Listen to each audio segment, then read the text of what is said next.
Hello and welcome to Fireside with a VC. My name is Andrew Romans, and I'm very excited to have Greg Coquillo on the podcast. Greg is a two-time top voice on LinkedIn for AI, data science, technology, and innovation. He's grown his community, his followers on LinkedIn, to over 160,000 followers. I was proud of my 30,000 going to 31, but obviously I'm not doing it right. According to LinkedIn, and I have to say it this way, his employer is Amazon, where he reduces cognitive overload for users by delivering AI ML solutions. But Amazon is very strict on whatever he's saying is his words, not their words, nothing to do with that small company up in Seattle where Greg is normally based. Greg, as you can see, is not, that doesn't look like Seattle weather in December to me, but he is seeing a buddy's wedding in Palm Beach. So I think he's in West Palm Beach right now. I also want to get into Greg's amazing story of growing up in Haiti and how he found his way to the United States with education and then working at startups and, of course, tech titans. So, Greg, thanks for making time for us. I know it's a busy time of year. Good to see you. Thanks so much for having me here, Andrew. It's great to be here and talk to the audience today. Very good. So a quick word with Mark from Silicon Valley, and then we're going to get back into this episode. Hi, everybody. This is Mark DiTargiani. I'm with Pacific Western Bank, and we are a bank focused on helping startups grow and get to the next stage. We've been working with Andrew and 7BC for years now. Andrew and I go back a decade and a half at this point, and I've always respected the fact that he's a thought leader in the space and somebody that you can learn an awful lot. And he kind of opens up that window a little bit into VC and what's happening in the back room. So we're excited to be partnering with Andrew on his podcast here at Pacific Western Bank. We focus on helping startups get to the next level. We offer a startup services program for companies that are the pre-A, which includes some free banking and some high yield interest rates. And then when companies raise an A round, then we start moving into treasury management services and then venture debt. And we believe that we're one of the leaders in the venture debt market because we are flexible and we can do custom packages and we don't just do off the shelf type of term sheets. So enjoy the podcast. It's going to be a lot of fun. You're going to learn some things and we'll see you on the other side. Thanks, Mark. And anybody who needs an introduction, happy to share your information with them. Just get in touch with me and I'll put you in touch with Mark. Thanks so much for supporting and sponsoring the pod. So, Greg, I'm sure our listeners are going to love to hear your story of coming from Haiti into the US and all of that trajectory. And also, I'm really excited to talk technology with you. There's a lot of tech that I love your opinions on and where we are, where we're coming from, where we're going. But just to get it out of the way, how in the hell did you get to 160,000 followers on LinkedIn? I never heard of Top Voice until I met the two-time Top Voice guy. How did that even happen? Yeah, so Andrew, to tell you the truth, I did not plan it either. Basically, it started with a passion, curiosity and passion, actually. And it was simply about learning something new every day, processing that, digesting it, and then simplifying my understanding and expressing that understanding via social media. And the one I selected was LinkedIn. Yeah. And through that, it was about subjects that created a lot of interest in the community, specifically AI, ML, and other technology. And basically, that created an audience for me. And next thing you know, people started to engage, and I also engaged back with them. And through that engagement, it was some sort of mutual learning that was happening. And over time, you know, I increased my follower base, and also I got the recognition by LinkedIn in terms of being a top voice 2 years in a row. So, Yeah. I'm there. So actionable advice to our listeners would be find a topic you're passionate about and keep at it and engage with people when they're commenting, or any That's pretty actionable much it. advice? And also don't be afraid to be wrong either, right? Because you're testing your understanding on a subject, so you're expressing the way you understand a new information. And along the way, you'll find someone, a veteran, or so we can say, who may have more perspective than you, and who will engage with your post over time. And that's your learning key point, right? That's your turning key where you're adding to your knowledge, right? So those are the techniques, and really, and don't inflate your head, right? As your follower account grows, doesn't mean you're necessarily the biggest, smartest professional in the room. There are folks out there with 200 followers who have very in-depth knowledge on a specific subject, who can school you all day long. So be open to listen to their learnings, and also don't discount yourself either, because you can teach them a thing or two. So that's why I value this mutual benefit that comes with sharing on social media platforms like LinkedIn.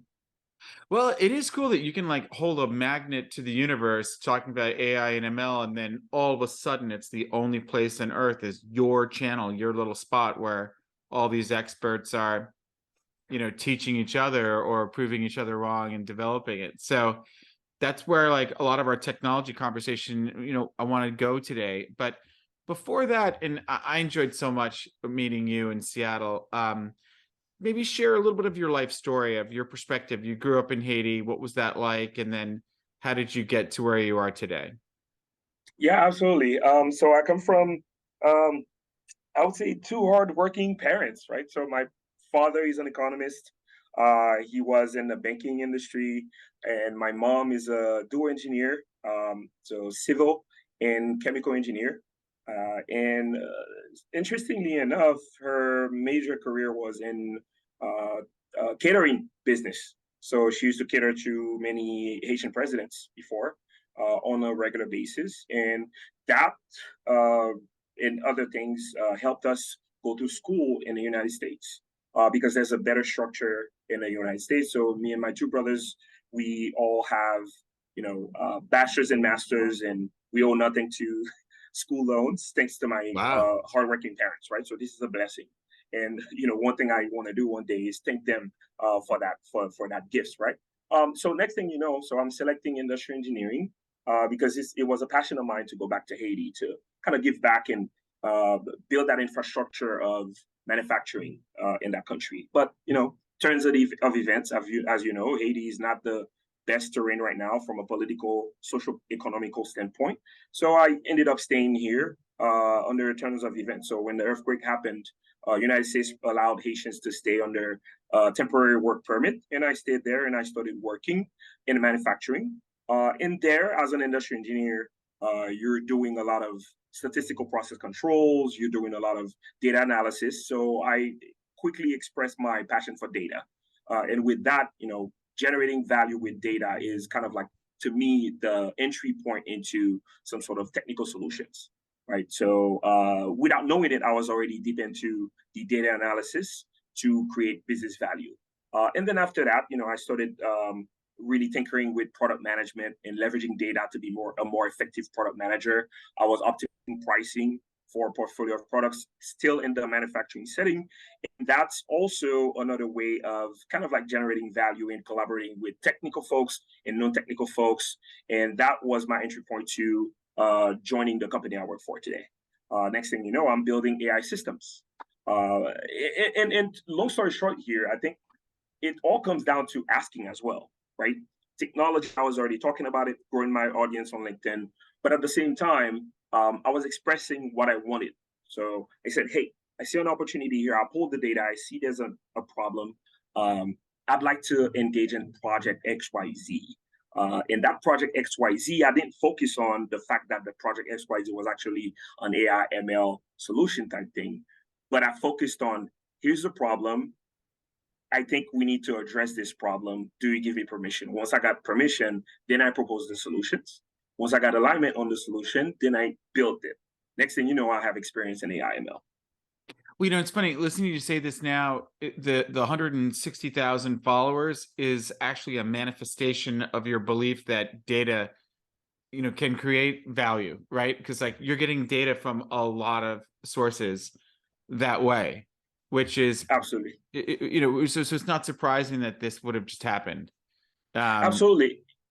And along the way too, it's about networking, right? So one of the things that I really value, whether you're at school, whether you're at work or on social media, is how do you build and nurture these relationships?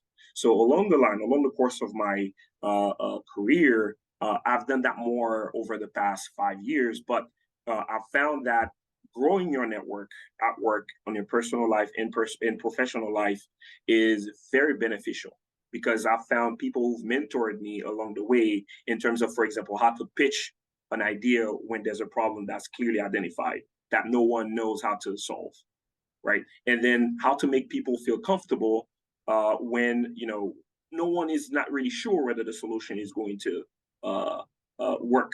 So therefore, you pitch a proof of concept, for example, and you get approval to get a certain budget to go do, and also put the structure together in terms of how do we learn from potential failures from that proof of concept, and recalibrate and start over, and then do better based on these key learnings on those potential failures. And I say potential because you shouldn't assume that your proof of concept will work at first try, right? So how do we make people comfortable with the approach, and how do we set expectations? And setting expectations really is big and at work, everywhere you are. And you have to understand your audience. You're setting expectations for the tech-oriented folks. You set expectations for the biz executives folks. In this case, once people know what's coming, what could come, and what will come, they're more comfortable to align with you and give you the space to do your work your craft. I mean, I love it. I mean, I think of like in Japan, failure is, more punishable maybe than it is in Silicon Valley culture. But I love the way when you're pitching, okay, this is what I want to do. I want you to green light it, so I have a budget to go do what I want to do. And by the way, if this thing fails, if we prove the thesis is not working, that's a win. That we're going to benefit from a failure. So you go in saying, if I win, I win. If I fail, I win, and you win. So how can you turn this down now that I've expressed it that way? So if that came from your network, that's genius. Whenever we make an investment, we come up with our own, where's the downside risk protection of this?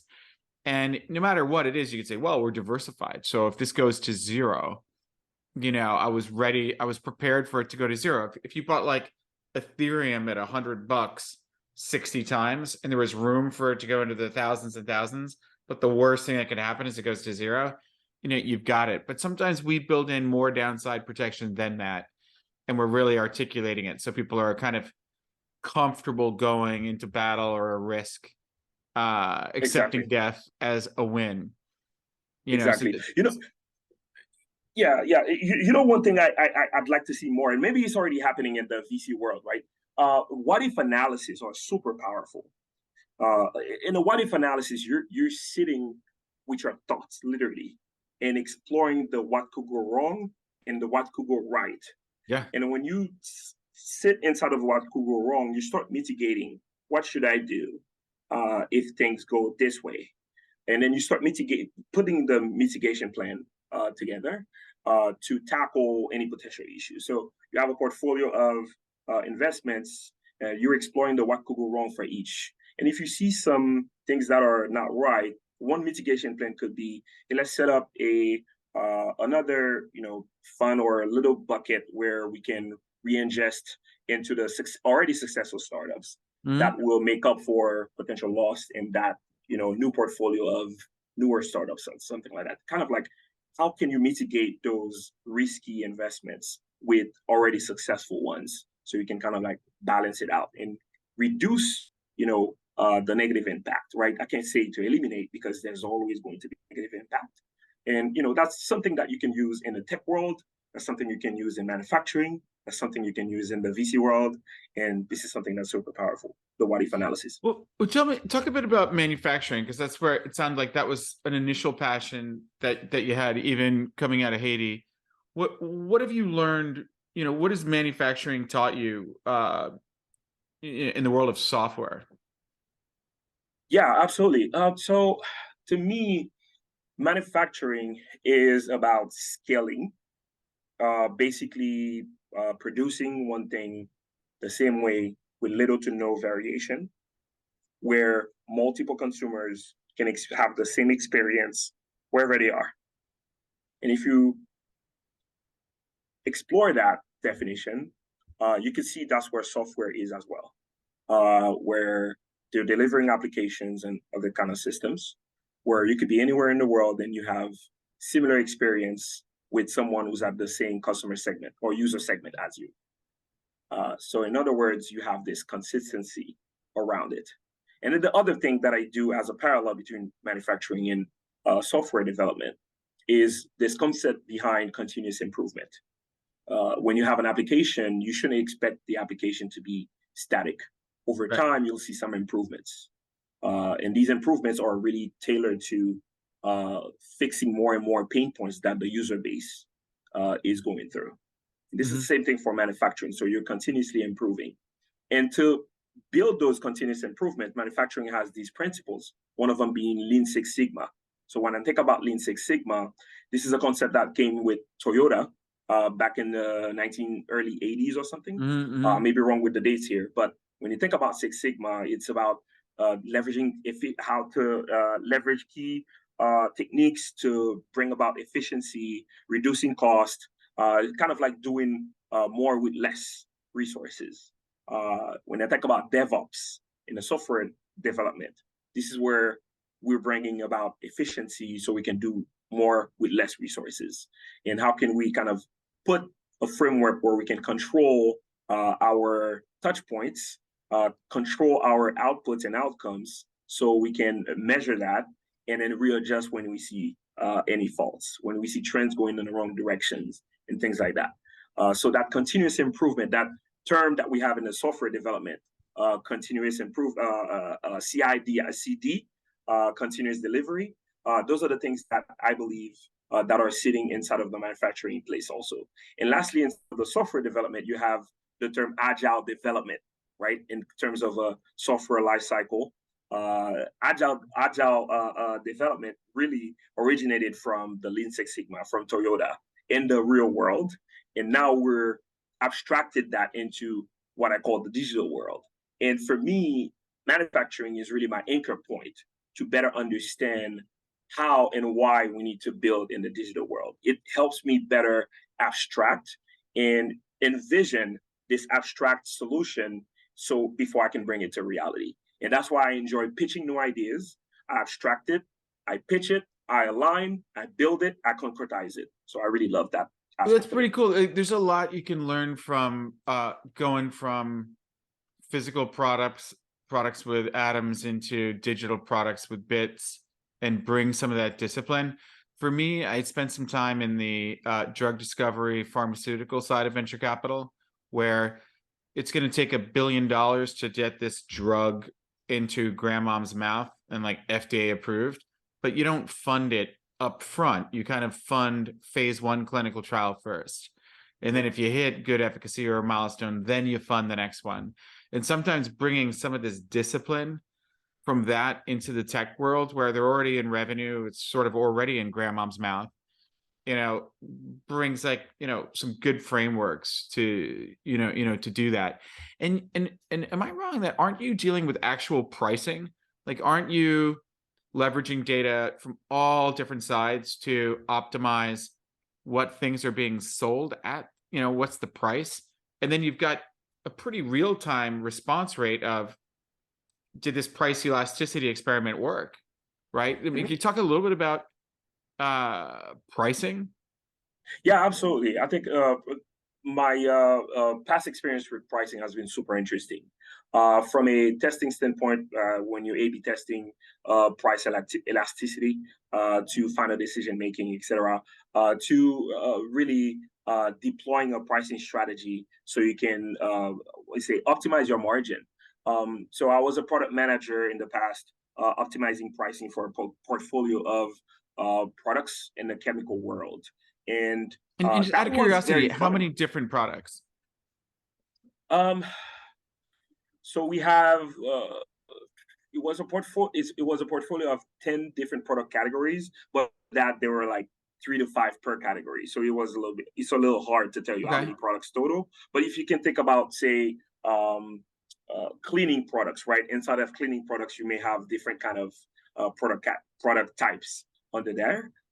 So it's very, very broad at the top, and then it kind of like diversifies at the bottom in terms of maybe it's something for office cleaning, or it could be wood protection. So we had different ones, but the major categories that I was managing is more under the wood protection industry, and then paints and coatings.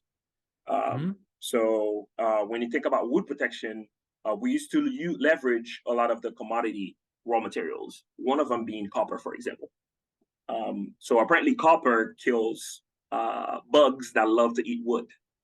So being a commodity, you could tell that, when you look at the stock market, this price will go like this, right?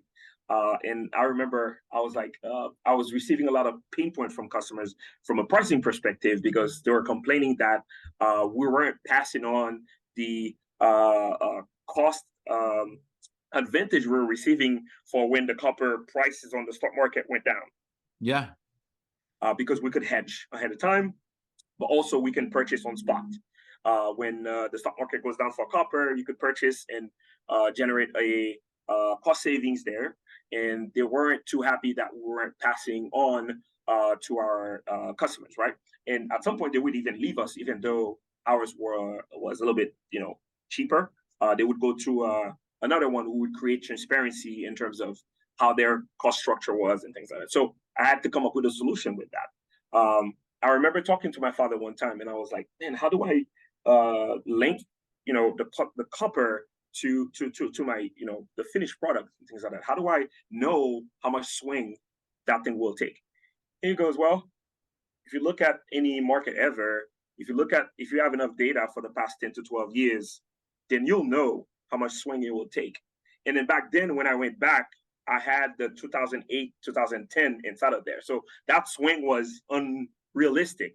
So I had to kind of like amortize it a little bit. At some point, I would just even eliminate it so I can better understand what the copper been doing over that time. What is the variance of that swing? And then what is the confidence level where I can be confident enough for when the copper goes down, I can pass on X% to the customer in terms of, benefit, to a point where we're still protecting our margin. And then when it went up, I could pass on the additional price to them so that don't get mad enough, but also we benefit from that extra margin, right? So it was a nice work where I had to collaborate with data folks, data engineers, data architects, to marketing folks, because we have to understand how to price that. To sales folks, we have to know how to package it and make sense of it, to beef up our contracts, extend the length of our contracts. And it was super interesting because I had to work with a bunch of folks globally to deploy those solutions. So I had a lot of fun there. Yeah, it reminds me of at one point I started, when I was an entrepreneur before becoming a VC, I founded a company in the telecom sector, and we're selling these telecom switches and software and stuff to telecom operators. And the Dutch are famous for not being generous. I mean, like, even when they're trying to woo somebody, they're making her pay for half of dinner. It's ridiculous. So they're not known for wanting to overpay for software or hardware. And some guy pulled me aside and said, if you want to be successful selling to the Dutch, show them, this is my bill of materials. This is my BOM. These are my expenses. You tell me what kind of margin you want me to have, so I don't go under and I survive as a vendor of your network. Like, literally, here are my costs. You tell me what my margin is. And I tried that, and it was like, they stopped this game of a curtain of mystery. They were like, all right, we're going to buy your stuff and we're going to give you a healthy 35% margin and not more. And I'm like, yeah, but I'm saving you billions of euros. They're like, no, we don't care about the discounted cash flow of the billions you're saving. So they basically wouldn't buy based on value. They just emotionally wanted to know you're not taking the piss with a huge margin. And that got us KPN. I don't know if you want to do that and IPO your business on that. I kind of like the high margins of I'm saving you billions. You can pay me $50 million for this. Exactly. At the end of the day, that my key learning is that seemingly complex business models or technology can be simplified when we simplify people relationships. Yeah. It's all about networking. It's all about nurturing relationships, right? You're creating visibility in terms of your business model. And even though there are some things that are proprietary, but there's some visibility you can create where you can promote trust with the folks who are consuming your product. In exchange of that value, they give you a revenue, they give you money. And if you create that, you nurture that relationship, you're simplifying a seemingly complex business model or technology. So. Yeah, I think if you develop the relationship, you start getting truth, and they start telling you, like, as a consultative, you asking questions and saying, all right, it was not about, do I believe this will save you €1 billion? It's about, I want to see transparency on your BOM, and I'll give you a healthy margin. And so like, it stopped me from pushing on a door when it says pull. It's like there's that Far Side cartoon where you see the guy pushing on a door and the sign says pull. It's like you need that trust, that open, truthful communication to even know what the sign says. But it sounds Correct. like you figured that out. So generative AI, I know you spent a lot of time talking about that, thinking about that. Tell us what around generative AI has you excited? What do you think some of the biggest issues are there, or even not addressed yet in this topic? So kind of pivoting a bit here. Yeah, absolutely. So, generative AI is the topic of the day in the tech world, right? So, it's crazy how a tool has reached 1 million plus users in just a couple of days compared to other technologies out there. I'm very excited about it because of a couple of things. One, it's creating more efficiency has a potential to create more efficiency for technical folks. So when you think about a coder, the coder can generate code a little bit faster, but the job doesn't stop there, right? Coder has to understand how to bring that into context, right? Put that into their own context, understand the limitations of that tool in order to be more effective. But also you have the concept of democratization of AI. So now the marketer can have a tool that turns them into a superpower, super powerful, employee, right?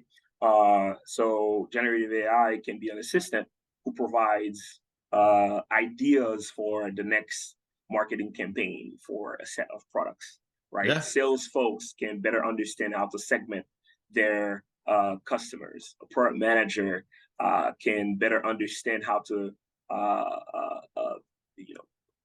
enhance their analytics, the performance of their products. I can go on and on and on. A finance person can better estimate how much budget they should put to the side to go after the next iteration of their technology or their products.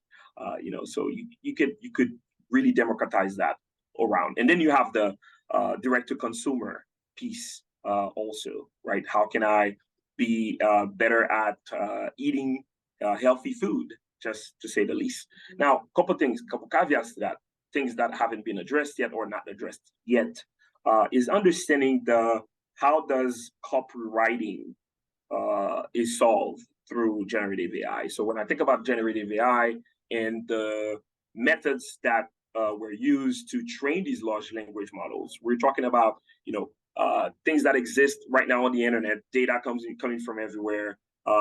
Some of them have copyright, constraints to them. Think about a list of paintings that this large language model was trained on. And then now, as a final consumer, let's say I'm part of the gig economy, and I want to sell cool paintings to my followers, and I leverage this large language model, and I put a prompt in there. I say, hey, create this dog wearing a suit and sitting in space, looking towards Earth, right? So, something like that can be very general. I'm pretty sure there's no artist who's painted that before. But what if that generated, result found inspiration on a some famous painter out there? Yeah. And how does that copyright translate it, right? Or even Can Disney bought Star Wars, right? So, if you have like Jason Calacanis running around in a Darth Vader outfit that looks like a wedding dress, and someone says, I own that lightsaber. Yeah, yeah, yeah, I mean, so exactly. that's So like confusing copyright right there. yeah, so once you have somebody consuming that Jason Calacanis output, does Disney get a commission, or does the artist who's still alive, who's painting inspired the output of that generative AI gets a commission Yeah. when once that output is consumed downstream, right? And by the way, you Which mentioned by the Jason way, Calacanis. That's all. so I think of this as programmatic compliance with laws, right? So you have programmatic compliance with existing laws that we Mhm, invested in a company called Kindy in the Valley that is an NLP, natural language processing company. mhm, And part of it's kind of a simple thing to say, you try to do this yourself, you'll have to hire a minimum of one person, if not 100, or you can pay us for the software, which does the job of one or 10,000 people instantly without any mistakes. That you can, the only way, if you're Disney's intellectual property enforcement legal team, is that you need actual, AI and it's really NLP in a way, to process all of these images and mhm. read if the FDA changes what is legal or what you're allowed to do. You need like this kind of technology to read this many documents, keeping track of a changing regulatory framework, and make sure that programmatically you are in compliance.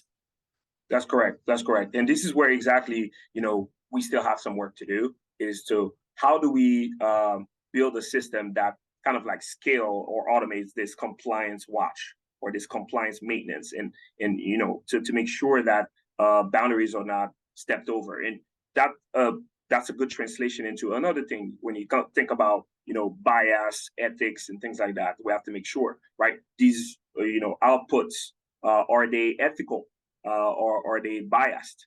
And how do we create a system that filters out this bias? I'd like to approach it this way and talk about filtering versus how do we eliminate bias from AI. In my opinion, is you filter it, because at the end of the day, we as human beings, we generate stereotypical and other kind of bias, voluntary or involuntary. So it's going to be very difficult to take out the bias from the training data or the data that is used to train these large language models. It's going to be very difficult. I'm hoping that we can find a solution to it. But for now, we have access to all of this data out there.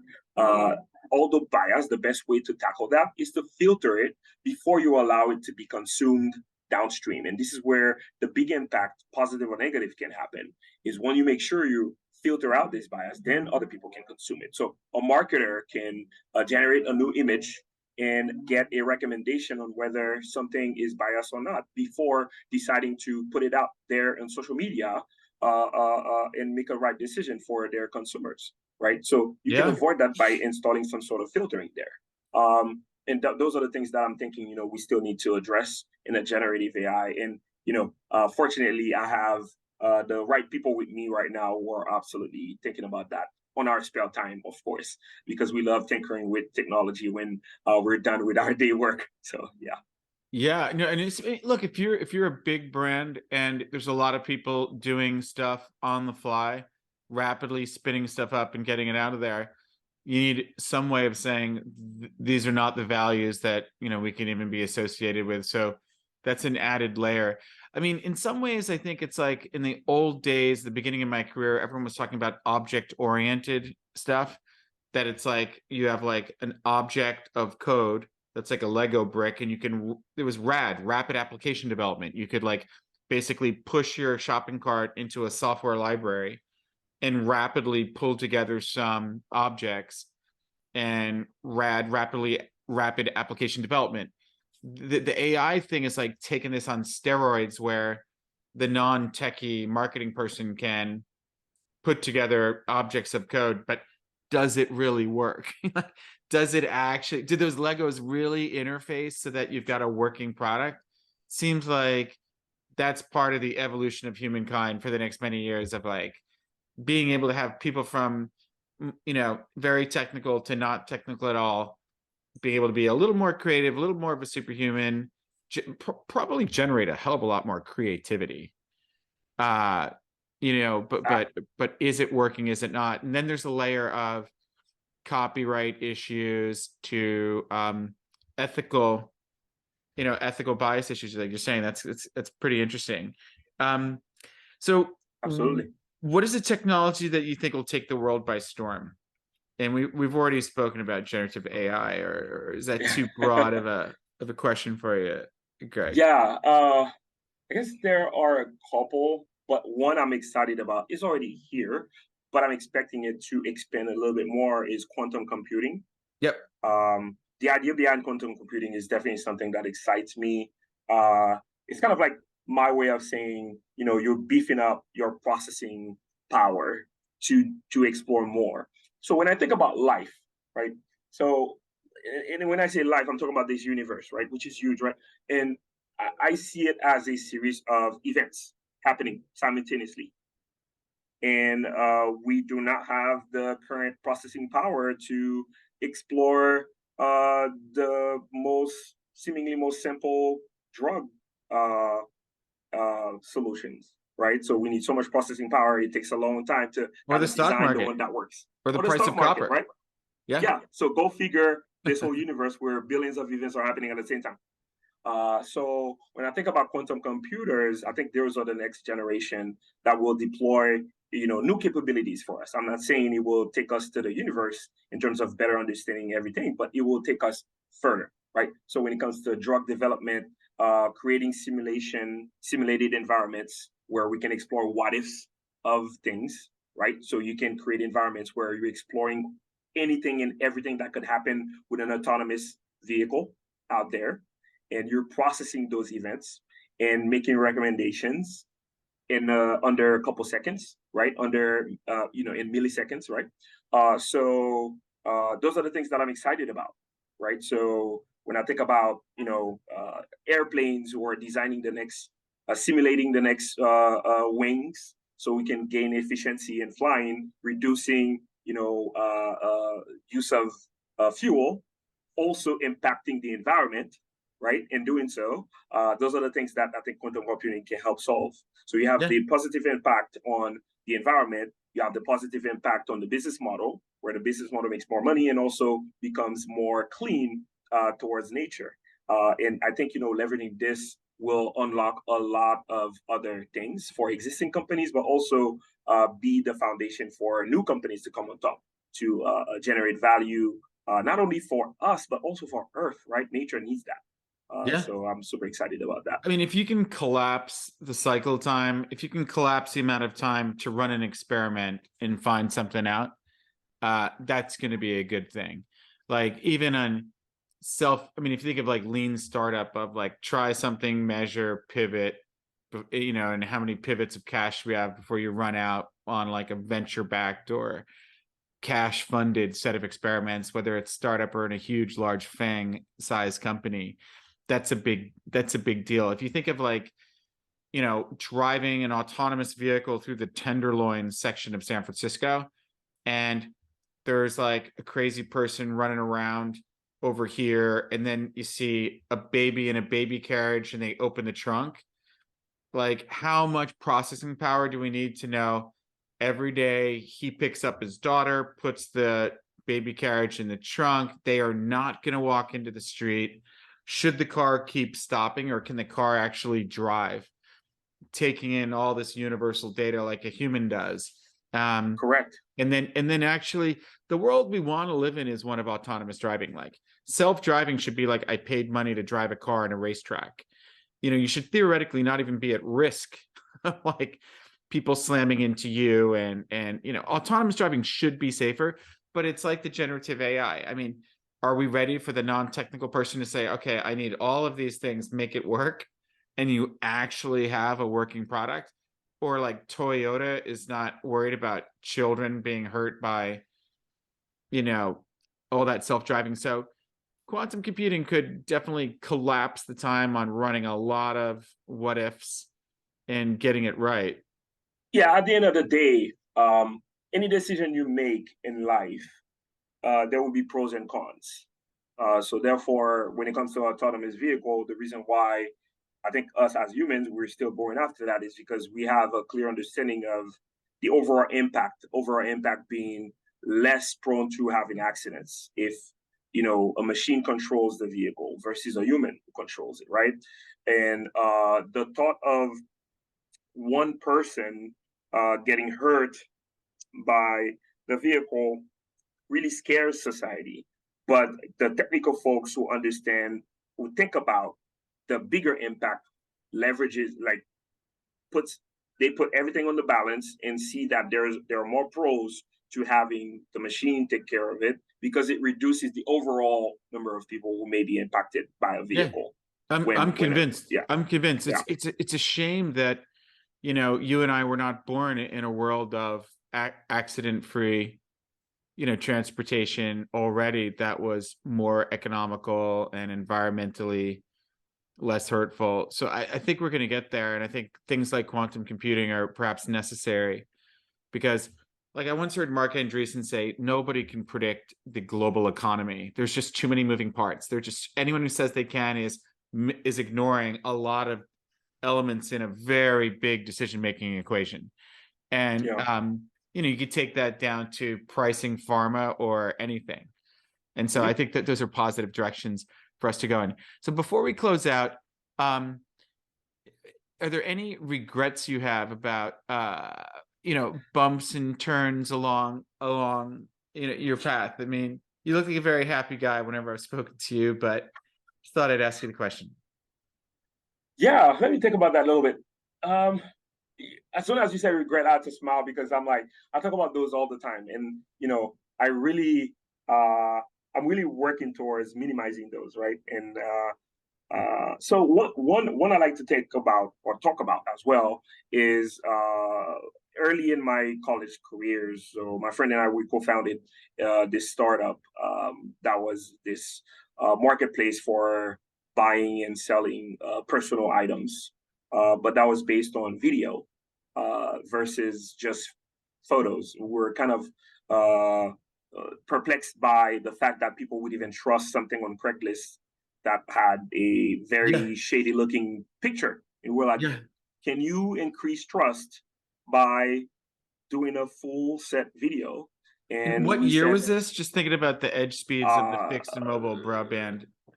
2009, 2010, 2010. So Okay. where So you're at internet was the fast enough to manage video. it was fast enough, but the idea of cloud computing was a little bit too expensive for us.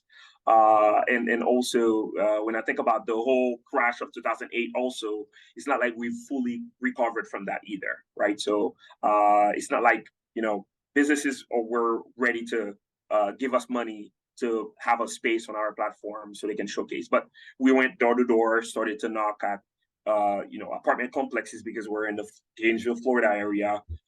We knocked on, car dealerships' door. We said, hey, put a video of your cars, put a video of your apartments, and then post it. We'll give it to you for free for a certain amount of time. After this time expires, here's what the price will be. Here's our pricing model. You can choose what's best for you, etc.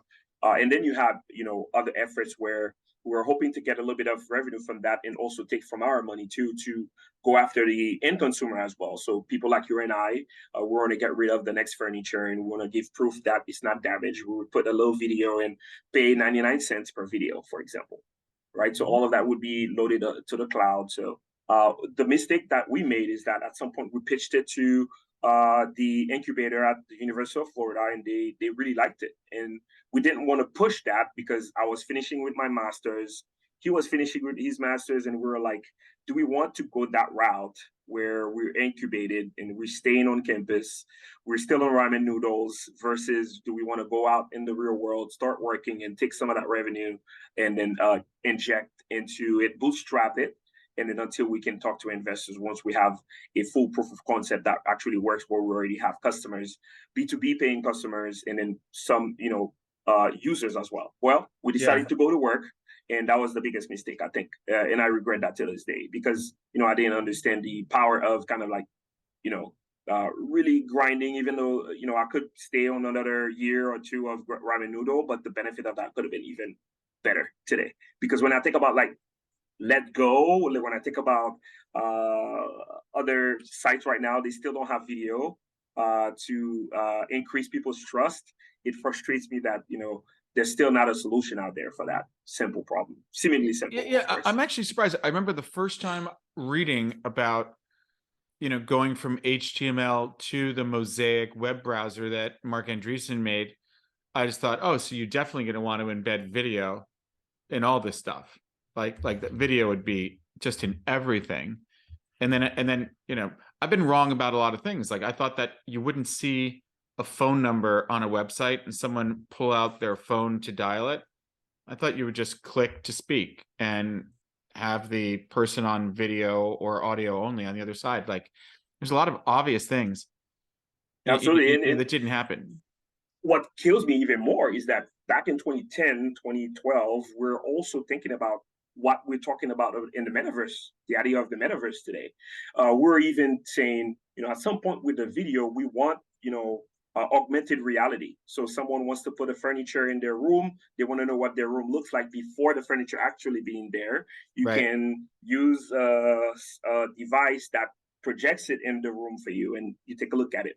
We talked about leveraging, public like famous brands and have, consumers talk to each other on our platform where, they can leverage Nike brands on digital clothes and things like that. So kind of like as you do emojis, for example. And Yeah. now you're talking about NFT today, right? So we have those thoughts about what's next for this platform. How do we leverage it? Do we need to turn it into social media where people can talk and leverage existing brands to exchange information and sell personal items? And then, we started thinking about that back in 2012. And, the fact that we tried to bootstrap it, and, I'm from Haiti. It's not like I have friends and family who can give me $500K to go work on something that's interesting, unfortunately, but I wasn't, I didn't do my due diligence to find other means to make it happen. And it was kind of like a one way in, one foot in, one foot out type of thing for me. And that's what I kind of regret right now. Well, unfortunately, our brains are not quantum computers, and if you live your life with the regrets, it'll eat you up, especially in the startup venture world. So I think that the trick is to learn from the mistake and don't let it bother you one tiny bit. Yeah, of like, absolutely. Oh man, I let Zuckerberg take my business or whatever. Just like, it is what it is. Easy come, easy go. Float with it and don't repeat the same mistake twice. Absolutely. Learn from it, but don't let it eat you up. And you're flying the colors of DAGsHub t-shirt today. For those that can't see it, you've got like a very cool t-shirt. What's that? Yeah, so DAGsHub is how can I say this? DAGsHub is on a mission. It's a startup, and I'm very good friends with the CEO and doing a great job out there, Dean Piblan. And their mission is to do what GitHub has done in the software world. They want to do that for the machine learning operations world. So they want to help data scientists, machine learning engineers, data engineers to better version control their data, version control their machine learnings, and facilitate deployments of that, facilitate training pipelines, facilitate monitoring pipelines, and among other things. So it's a startup that I've worked with, invested in, and really believe that will take the next level. And on that note, too, just to call out, I'm happy to talk to any startup as well who wants to have a simple conversation about what you do, so I can see how I can be of service. So I think DAGsHub is one success story that I have that I'm happy to represent today in your show. Well, that's awesome. Well, listen, man, I want to hear about DAGsHub first for me only before the rest of the world jumps on it, and we'll see what we can do and get them on the podcast. And for people to reach out to you, Greg, what's the best way for people to get a hold of you?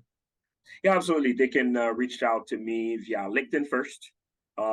This is where I talk to all my uh, groups. Follow me on LinkedIn and message me, but there will be a delay there because I have a lot of messages that I receive. You can get with me on Twitter as well. It's via Gary Coquillo there, but on LinkedIn it's very confusing. On LinkedIn I'm Greg Coquillo, so feel free to reach out to Okay. me there. So I'll put the links in the show notes. So if anyone's listening to this or seeing Yep. this, you'll be able to just click on that. Well, Greg, Yep, that should work. great to see you again. Hopefully see you again soon back in Seattle. Enjoy the weather in Florida, and I hope your buddy's having a great wedding down there. Sounds good. Thank you very much. See you soon. Thank you, Andrew. Okay, bud. See ya. Bye for now. Well, that was certainly interesting. It's Mark DiTargiani with Pacific Western Bank back here. Again, really excited to be part of the podcast with 7BC and Andrew. And we're excited just to support the ecosystem and help you get to whatever your next step is in your business journey. Thank you very much.